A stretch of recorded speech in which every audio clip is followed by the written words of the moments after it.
Hello dear student, आप सभी का स्वागत है फॉर एग्जाम पावर में। फ्रेंड्स, अभी हम लोग देखने वाले हैं 12th क्लास हिंदी 100 मार्क्स का वैसे प्रश्न जो आपके फाइनल इंटर आपका सब्जेक्ट हिंदी है।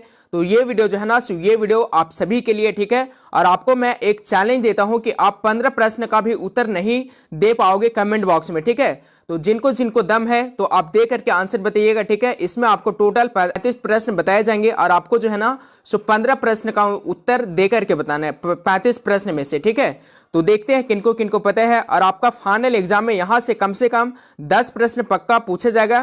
तो आप सभी का अगर कुछ भी हो, है ना, आर्ट्स से हो, कॉमर्स से हो, साइंस हो, आप कोई भी स्ट्रीम से हो, तो ये वीडियो जो है सो आप सभी के लिए है ना। जिनका तैयारी जीरो है वे सभी इस वीडियो को अच्छे से देखेंगे और आपके जो है सो फाइनल एग्जाम में यहाँ से काफी प्रश्न आने वाले हैं। ओके, तो चलिए हम लोग वीडियो को शुरू करते हैं।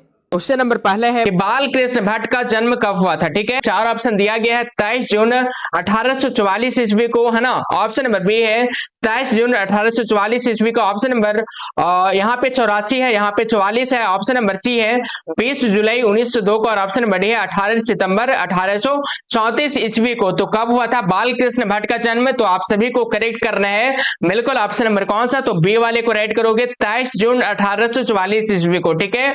बाल कृष्ण भट्ट का जन्म कब हुआ था? तो ऑप्शन नंबर बी वाले को बिल्कुल आप लोग सही करोगे, ठीक है। क्वेश्चन नंबर 2 है कि पलटन का विदूषक कौन था, ठीक है। पलटन का विदूषक कौन था दोस्तों? 4 ऑप्शन दिया गया है, ठीक है। अभिलाषा आर्या जी लिख रहे हैं गुड मॉर्निंग सर जी। तो गुड मॉर्निंग डियर, है ना, आपका वेलकम है ना। जल्दी से इस वीडियो को आप लोग लाइक कर दोगे, ठीक है। चलिए प्रश्न है, ऑप्शन नंबर जो है सो क्या है, क्वेश्चन नंबर 2 है कि पलटन का विदूषक कौन था? तो ऑप्शन ए है Hazare Singh, option number B है Mukhtar Singh, option number C है वजीरा सिंह और ऑप्शन नंबर डी है कुलदीप सिंह। इसका सही उत्तर क्या आ जाएंगे? क्वेश्चन नंबर 2 का आप सभी बच्चे लगाओगे इसका आंसर, ठीक है। क्वेश्चन नंबर 2 का राइट आंसर क्या होगा? तो इसका आंसर हो जाएगा बिल्कुल सी वाला वजीरा सिंह, ठीक है। कौन है दोस्तों? तो वजीरा सिंह बिल्कुल राइट आंसर है, ठीक है। पलटन का विदूषक वजीरा सिंह होगा, है ना। चलिए अगला प्रश्न देखिएगा। क्वेश्चन नंबर अगले है 3 नंबर कि माटी के मूर्ति जो है सो माटी के मूर्ति किसकी रचना है, ठीक है। माटी के जो मूर्ति है ये किसकी रचना है? 4 ऑप्शन दिया गया है, रामधारी सिंह दिनकर, रामवृक्ष बेनीपुरी, गजानन माधव मुक्तिबोध और ऑप्शन नंबर डी है आरसी प्रसाद सिंह। तो इसका राइट आंसर क्या हो जाएगा? इसका आंसर जल्दी से लगाओगे, ठीक है। मजीद अनवार लिख रहे हैं सर मैं न्यू स्टूडेंट हूं तो वेलकम डियर, है ना, आपका स्वागत है इस क्लास में, ठीक है। और इसका आंसर लगाओगे क्वेश्चन नंबर 3 का कि माटी के मूर्ति किसकी रचना है? तो इसका जो राइट आंसर है इसका आंसर हो जाएगा 3 का बिल्कुल बी वाला रामवृक्ष बेनीपुरी का, ठीक है। ऑप्शन नंबर बी वाले को आप सही करोगे। और चलिए देखिएगा अगला प्रश्न है क्वेश्चन नंबर 4 देखिएगा कि कौन सी कृति रामधारी सिंह दिनकर की लिखी हुई है ना। कौन सी जो कृति है वो रामधारी सिंह दिनकर द्वारा लिखा गया है? तो यहाँ पे पहला ऑप्शन है सूद की कविता की खोज, है ना। ऑप्शन नंबर बी है पुनर्नवा, ऑप्शन नंबर सी है स्मृतियों की रेखाएं और ऑप्शन नंबर डी है कविता के नए प्रतिमान। तो 4 का राइट आंसर क्या होगा? 4 का सही उत्तर क्या हो जाएगा दोस्तों कि कौन सी कृति जो है वो रामधारी सिंह दिनकर द्वारा दिनकर जी के द्वारा लिखा गया है? इसका आंसर हो जाएगा 4 का ऑप्शन नंबर बिल्कुल जो है सो कौन सा? तो करेक्ट करोगे बिल्कुल ऑप्शन नंबर ए वाला सूद कविता की खोज, ठीक है। ऑप्शन नंबर ए वाला हो जाएगा शुद्ध कविता की खोज, है ना। चलिए अगला प्रश्न देखिएगा। रोशनी कुमारी गुड मॉर्निंग, ठीक है। सभी बच्चे को गुड मॉर्निंग, है ना। चलिए इसका आंसर लगाओगे क्वेश्चन नंबर 5 का, ठीक है। प्रश्न है 5 नंबर कि अज्ञेय के पिता का नाम था, ठीक है। अज्ञेय के पिता का नाम क्या था? दयानंद शास्त्री था, डॉक्टर हीरानंद शास्त्री था, डॉक्टर अभियानंद शास्त्री था, ऑप्शन नंबर डी है डॉक्टर अच्युतानंद शास्त्री था। तो इसका राइट आंसर क्या होगा? तो इसका आंसर हो जाएगा 5 का ऑप्शन नंबर बिल्कुल बी वाला डॉक्टर हीरानंद शास्त्री, ठीक है। अज्ञेय के पिता का नाम क्या था? तो डॉक्टर हीरानंद शास्त्री था। और ऑप्शन नंबर बी वाले को आप राइट करोगे। चलिए देखिएगा क्वेश्चन नंबर अगले है 6 नंबर प्रश्न है आपके स्क्रीन पे कि प्रथम विश्व युद्ध में इंग्लैंड किसके विरुद्ध लड़ा, ठीक है। जो प्रथम विश्व युद्ध हुआ था तो जो इंग्लैंड लड़ा था वो किसके विरुद्ध लड़ा था? यहाँ पे 4 ऑप्शन आपके समक्ष से दिया गया है, ठीक है। और चलिए सभी बच्चे को गुड मॉर्निंग, ठीक है। सभी बच्चे को गुड मॉर्निंग, जो बच्चे नहीं है सारे बच्चे को एकदम प्यार भरा गुड मॉर्निंग, ठीक है। चलिए ऑप्शन नंबर ये है भारत, ऑप्शन नंबर बी है ऑस्ट्रेलिया, ऑप्शन नंबर सी है अमेरिका और ऑप्शन नंबर डी है जर्मनी, ठीक है। प्रथम विश्व युद्ध में जो है सो इंग्लैंड किसके विरुद्ध लड़ा था दोस्तों? तो इसका आंसर हो जाएगा 6 का ऑप्शन नंबर बिल्कुल जो है सो डी वाला, ठीक है। जर्मनी के साथ, किसके साथ लड़ा था? तो जर्मनी के साथ लड़ा था, है ना। ऑप्शन नंबर डी वाले को आप करेक्ट करोगे। और चलिए देखिएगा क्वेश्चन नंबर 7 क्वेश्चन है कि चंपारण में धांगड़ कहां से आए, ठीक है। चंपारण में जो धांगड़ आए थे कहां से आए थे, रांची से आए थे, जमशेदपुर से आए थे, छोटा नागपुर से आए थे, आंध्र प्रदेश से आए थे। इसका राइट आंसर क्या होगा क्वेश्चन नंबर 7 का। तो जो बच्चे इसका आंसर नहीं जानते हैं, इसका आंसर लगाओगे 7 का बिल्कुल ऑप्शन नंबर सी वाला, छोटा नागपुर से। कहां से आए थे, तो छोटा नागपुर से आए थे। ऑप्शन नंबर सी वाले को राइट करोगे, ठीक है। चलिए अगला प्रश्न देखिएगा, क्वेश्चन नंबर जो है सो 8 है, सिपाही की मां किस एकांकी संग्रह से लिया गया, ठीक है। सिपाही की मां किस एकांकी संग्रह से लिया गया है, 4 ऑप्शन दिया गया है। उसर से, भोर का तारा से, रेशमी टाई से, ऑप्शन नंबर डी है अंडे के छिलके तथा अन्य से। इसका राइट आंसर क्या हो जाएंगे दोस्तों क्वेश्चन नंबर 8 का, तो इसका आंसर लगाओगे बिल्कुल डी वाला, ठीक है। रेशमी अच्छा डी वाला ना, इसका आंसर डी वाला हो जाएगा, अंडे के छिलके तथा अन्य से, ठीक है। 8 का राइट आंसर बिल्कुल डी वाला होगा, ठीक है। डी वाले को आप सही करोगे। और चलिए देखिएगा अगला प्रश्न है, क्वेश्चन नंबर जो है सो 9 है कि निम्नलिखित में कौन प्रलय की छाया के कवि है, ठीक है। प्रलय के छाया के कवि कौन है, इनमें से निराला हो जाएंगे, पंत हो जाएंगे, जयशंकर प्रसाद हो जाएंगे, या ऑप्शन नंबर डी है राम कुमार वर्मा हो जाएंगे। तो इसका जो राइट आंसर है क्वेश्चन नंबर 9 का, इसका आंसर हो जाएगा दोस्तों ऑप्शन नंबर जो है सो कौन सा, तो करेक्ट करोगे बिल्कुल सी वाला, जयशंकर प्रसाद। क्या हो जाएंगे, तो जयशंकर प्रसाद हो जाएंगे। सारे बच्चे जो है सो सी वाले को राइट करोगे 9 का, ठीक है। चलिए अगला प्रश्न आपके स्क्रीन पे आता है, ठीक है, कि सलाम कहानी संग्रह के कहानीकार है, ठीक है। सलाम कहानी कहानी के जो मतलब ये है ना, कहानीकार है कौन है, सलाम कहानी संग्रह के। तो यहाँ पे 4 ऑप्शन है, जयशंकर प्रसाद है, ओम प्रकाश वाल्मीकि है, ऑप्शन नंबर सी है कृष्ण सोबती है, और ऑप्शन नंबर डी है कमलेश्वर है। इसका राइट आंसर क्या हो जाएगा, तो इसका आंसर लगाओगे 10 का डी, ऑप्शन नंबर बिल्कुल कौन सा, तो करेक्ट होगा बिल्कुल बी वाला, ओम प्रकाश वाल्मीकि, ठीक है। ऑप्शन नंबर बी वाले को आप सही करोगे। और चलिए देखिएगा क्वेश्चन नंबर जो है सो 11 आपके स्क्रीन पे आता है। 11 नंबर प्रश्न है कि कौन सी रचना मलयज की नहीं है, ठीक है। आपको जल्दी से कमेंट करके बताना है कि इनमें से कौन सा जो रचना है वो मलयज का नहीं है। तो ऑप्शन नंबर ये है जख्म पर धूल, ऑप्शन नंबर बी है संवाद और एकालाप, ऑप्शन नंबर सी है रामचंद्र शुक्ल, और ऑप्शन नंबर डी है सुनो राधिके। तो 11 का राइट आंसर क्या होगा, तो सारे बच्चे 11 का बिल्कुल डी वाले को करेक्ट करोगे, सुनो राधिके, ठीक है। ऑप्शन नंबर डी वाले को राइट करोगे। चलिए देखिएगा क्वेश्चन नंबर 12 है, पंडित राम अवतार क्या थे, ठीक है। पंडित राम अवतार जो थे ये दोस्तों ये क्या थे, ज्योतिषी थे, वेद थे, राजनेता थे, ज्योतिषी और वेद दोनों थे। 12 का सही उत्तर क्या हो जाएगा, 12 का राइट आंसर क्या हो जाएंगे, तो इसका आंसर हो जाएगा 12 का बिल्कुल डी वाला, ज्योतिषी और वेद, ठीक है। ऑप्शन नंबर डी वाले को राइट करोगे, ज्योतिषी और वेद थे दोस्तों, है ना। चलिए अगला प्रश्न देखिएगा आपके स्क्रीन पे आता है, नेक्स्ट क्वेश्चन, क्वेश्चन नंबर 13, ठीक है।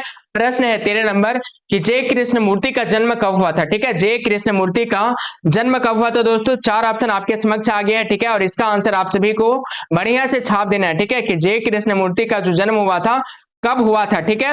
चलिए जल्दी से आप लोग लगाओगे कि जय कृष्ण मूर्ति का जन्म कब हुआ था दोस्तों। 4 ऑप्शन दिया गया है, इसका आंसर जो है सो क्या होगा, तो 13 का राइट आंसर यानी 13 का हो जाएगा ऑप्शन नंबर जो है सो कौन सा, तो ए वाले हो जाएंगे 12 मई 1895 ईस्वी को, ठीक है।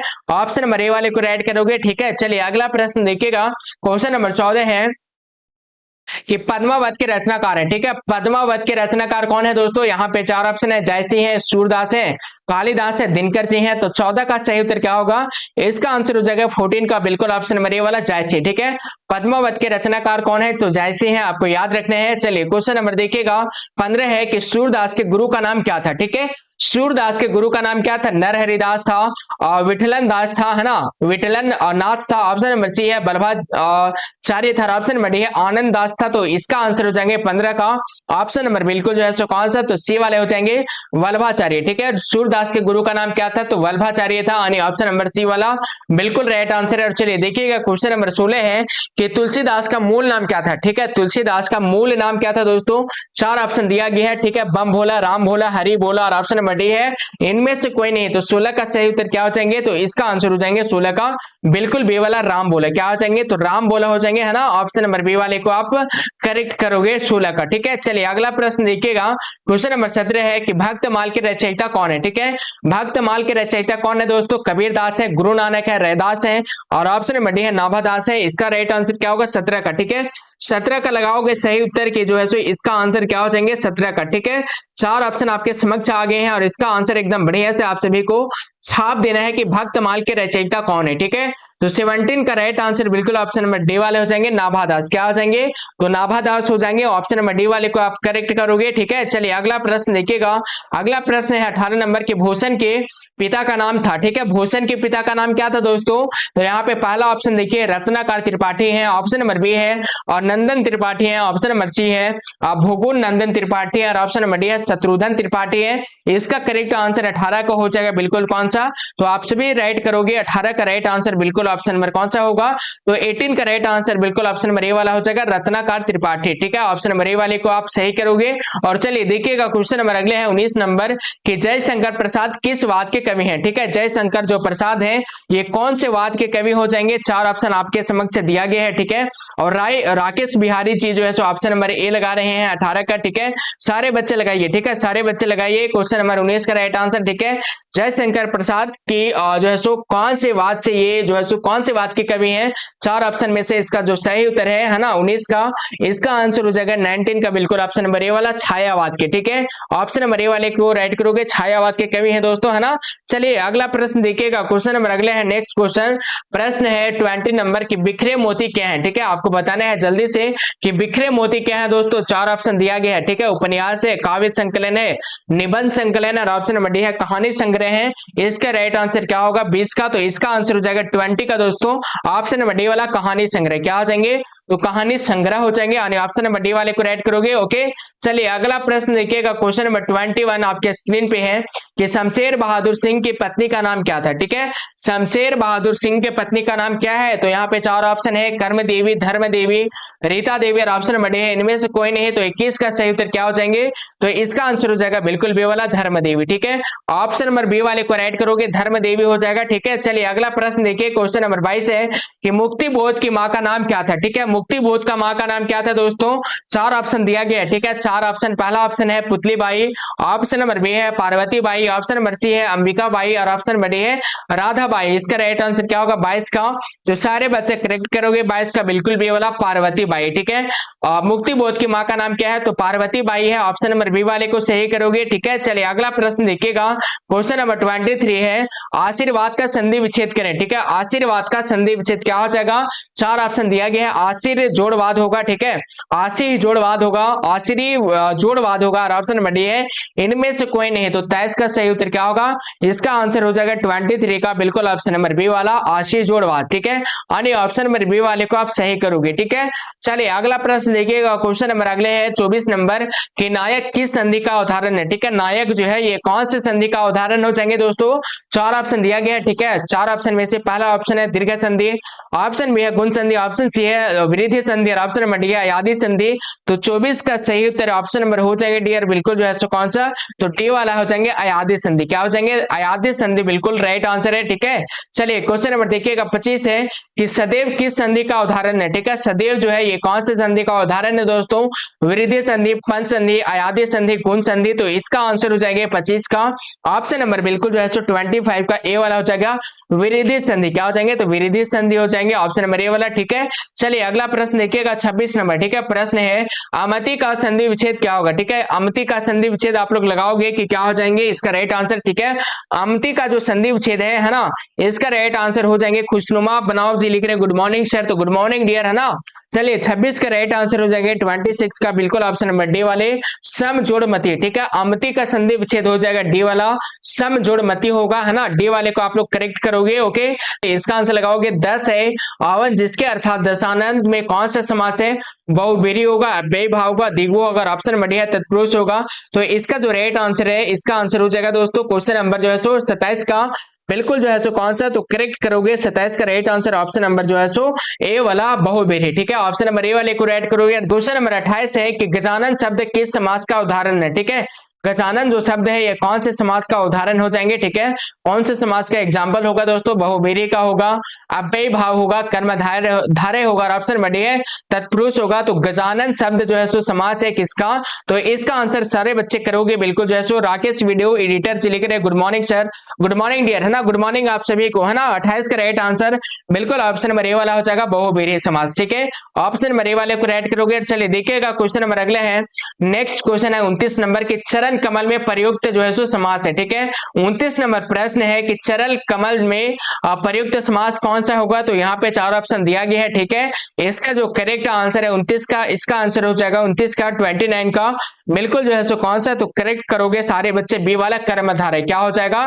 कर्मधारय हो जाएगा, यानी ऑप्शन नंबर बी वाले को सही करोगे। ठीक है, चलिए अगला प्रश्न देखिएगा, प्रश्न है 30 नंबर कि घुड़सवार में समास है। ठीक है, घुड़सवार में कौन सा समास होगा, दिगु होगा, कर्मधारय होगा, तत्पुरुष होगा, अव्ययी भाव होगा। तो घुड़सवार में जो समास होगा इसमें हो जाएगा दोस्तों ऑप्शन नंबर सी वाला तत्पुरुष समास, क्या हो जाएगा, तत्पुरुष समास हो जाएगा, यानी ऑप्शन नंबर सी वाले को रेड करोगे आप लोग। ठीक है,